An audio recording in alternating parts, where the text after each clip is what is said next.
pokers les plus joués aujourd'hui dans le monde, c'est ça ou... Oui, oui, tout à fait. C'est la variante de poker qui fait le main event des World Series of Poker, donc le plus gros tournoi de l'année. C'est là qu'il y a le plus, enfin, ça a joué à cette variante que le plus d'argent circule, en particulier sur Internet. En particulier sur Internet. Parce qu'il y a des variantes qui se jouent très cher, mais qui sont jouées par peu de personnes, sont peut-être plus techniques, un petit peu plus bizarres. Bref, le Texas Hold'em, dans sa version No Limit, c'est le poker le plus joué en ce moment, ça c'est sûr. Et c'est effectivement pour ça que le livre s'appelle No Limit, et également parce que le gros problème quand on joue au poker, enfin quand on joue de l'argent d'une façon générale, c'est de se fixer des limites, et qu'évidemment si c'est un problème, c'est que très peu de gens y arrivent. C'est ce à quoi je voulais venir. Peut-être avant de venir à cette question des limites, je voulais simplement vous demander comment vous est venu cet intérêt dans un premier temps pour ce jeu, comment vous l'avez découvert. Comme le personnage, on a tous entendu parler du poker il y a très longtemps, et on en avait une image jusqu'à assez récemment de jeux de tripot, de gens de très mauvaise vie avec plein de fumée, beaucoup d'alcool, des coups de couteau ou des coups de feu qui pouvaient partir facilement. On avait cette image-là jusqu'à il y a une petite dizaine d'années. Et puis ça a changé. Alors ça a été pour différentes raisons suivant les personnes. Il y a eu d'abord les émissions animées par Patrick Bruel et Canal+. Il y a eu le film avec Matt Damon, Rounders. Et puis tout le monde s'est mis à en parler. Et on s'est dit, mais en fait, oui, non, c'est peut-être juste qu'on ne s'était pas posé la question. C'est plutôt un sport intellectuel qu'un jeu comme ça qui ne laisse que la chance au hasard. En ce qui me concerne, le poker m'est venu comme le personnage de ce livre. Je fais de la prestidigitation, et dans les cercles de prestidigitateurs, beaucoup de gens sont croupiers ou travaillent dans des casinos à regarder qui triche ou qui ne triche pas. Et donc ce sont des amis croupiers qui nous ont fait découvrir le jeu il y a quelques années déjà. Effectivement, vous m'avez reprise à juste titre en parlant du personnage de ce livre qui est donc présenté comme un roman. Donc je vais vous poser l'incontournable question de la part d'autobiographie. 97,8%. Exactement, j'ai calculé. Non, c'est beaucoup.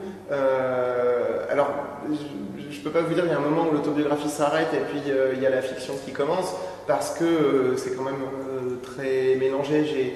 J'ai une espèce de grosse patte qui est moi, et puis j'ai incorporé quelques fruits secs comme ça, qui sont des histoires que j'ai vues autour de moi. C'est jamais des histoires de troisième main, c'est toujours soit des choses que j'ai vues directement, soit des choses que j'ai vécues. Donc les choses qu'on pourrait prendre pour des exagérations, on aura du mal à me convaincre que j'ai exagéré parce que je l'ai vu. Donc vous nous avez donc expliqué comment vous en êtes venu à jouer et comment cette activité s'est animée en passion dévorante, d'où aussi... Comme avec un peu n'importe qui, au début on gagne et on perd, mais on oublie assez facilement qu'on a perdu parce que c'était de la malchance quand on a perdu. On en est persuadé en tout cas. Par contre, quand on a gagné, c'est qu'on a un vachement bon instinct du jeu. Donc on se dit, alors bon, je vais développer ce truc qui est pour le moment qu'un instinct, je vais en faire une vraie compétence, et là certainement, je vais réussir à faire quelque chose au poker. Et donc on se met à y jouer beaucoup, à lire des bouquins, à regarder des vidéos où on voit des grands joueurs qui jouent leurs cartes et comment ils font. On trouve toujours à redire, champion international celui-là, n'importe quoi, ça se joue pas comme ça, à se valer, puis quoi. Et puis de fil en aiguille, on se met à être complètement dedans. Alors on peut y perdre de l'argent, on peut aussi en gagner, et quand même être très accro au jeu. Et donc cette addiction, vous l'avez remplacée par une autre ou je me permets de vous poser la question simplement parce que j'ai vu dans un entretien sur Internet justement que vous aviez fait exprès de perdre une somme d'argent pour écrire. Alors ça c'est un moment où j'écrivais, où je jouais relativement peu au poker, d'abord parce que j'écrivais le livre, et où je jouais relativement, enfin ça se passait bien, je gagnais pas des fortunes, mais je perdais pas non plus, ou très rarement, et puis beaucoup moins, enfin moins que je gagnais, donc bon c'était, j'avais pas eu ces grosses phases où on s'acharne à perdre des heures et des heures et des jours, alors que on voit que ça marche pas, et où le sol a l'air de flotter sous vous, et c'était très lointain. Il n'y a rien qui ne disparaît aussi vite que l'impression que font ces pertes. Raison pour laquelle d'ailleurs on se remet à jouer le surlendemain, même quand ça s'est mal passé. Je me dis mais non, j'ai rêvé, mais bien sûr, mais ça faisait 16 heures que je jouais. Alors, seulement je me mettais à paniquer un petit peu pour rien, hop. Là maintenant je joue raisonnablement, tout va bien se passer. Et puis ça se reproduit exactement de la même façon. Bon, ces phases étant loin, j'avais l'impression vraiment que bon, ça tenait plus du fantasme qu'autre chose. Et j'avais à cœur quand même que le plus de gens possible puissent se retrouver dans le livre. Donc que ce soit vrai.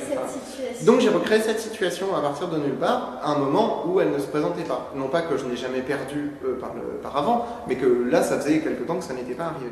Donc j'ai mis une somme en jeu, en l'occurrence $500, enfin c'est à peu près pareil que c'était à l'époque où l'euro et le dollar étaient à peu près au même niveau. Bref. Et puis au bout de quelques minutes, j'avais $2 500 devant moi, parce que quand on fait n'importe quoi, c'est l'un des risques, c'est que ça se passe très bien.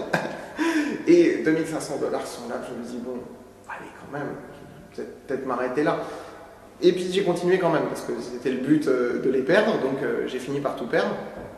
Et cette sensation quand elle arrive, et pourtant c'était fait exprès, et ben j'avais quand même envie de rejouer. J'ai quand même eu un mal épouvantable à arrêter de jouer ce moment-là pour écrire certains passages du livre en l'occurrence.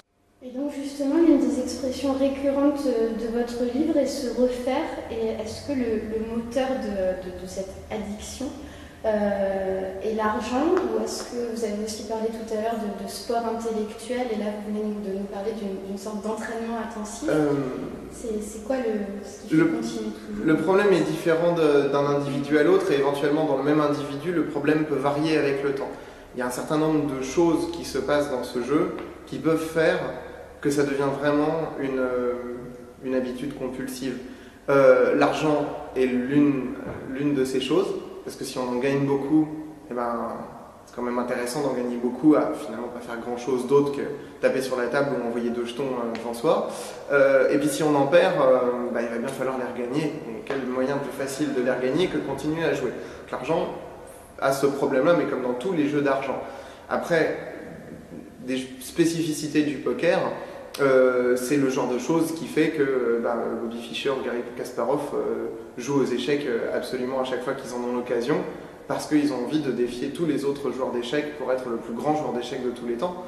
Et donc comme dans toutes les compétitions sportives, comme dans tous les... Enfin, oui, toutes ces choses même intellectuelles, les échecs, le backgammon, dans lesquels il y a la compétition qui rentre, il y a le moment où la compétition elle-même devient le but. Et enfin, ça, sur les autres compétitions à tendance intellectuelle, cette part de hasard qui fait que des fois ça se passe mal alors qu'on est persuadé qu'on avait bien joué. Et donc on a envie de refaire la même partie, d'être dans le même état d'esprit, de jouer un aussi bon poker, mais en plus que cette petite part de hasard, cette fois ne fasse pas basculer les choses du mauvais côté.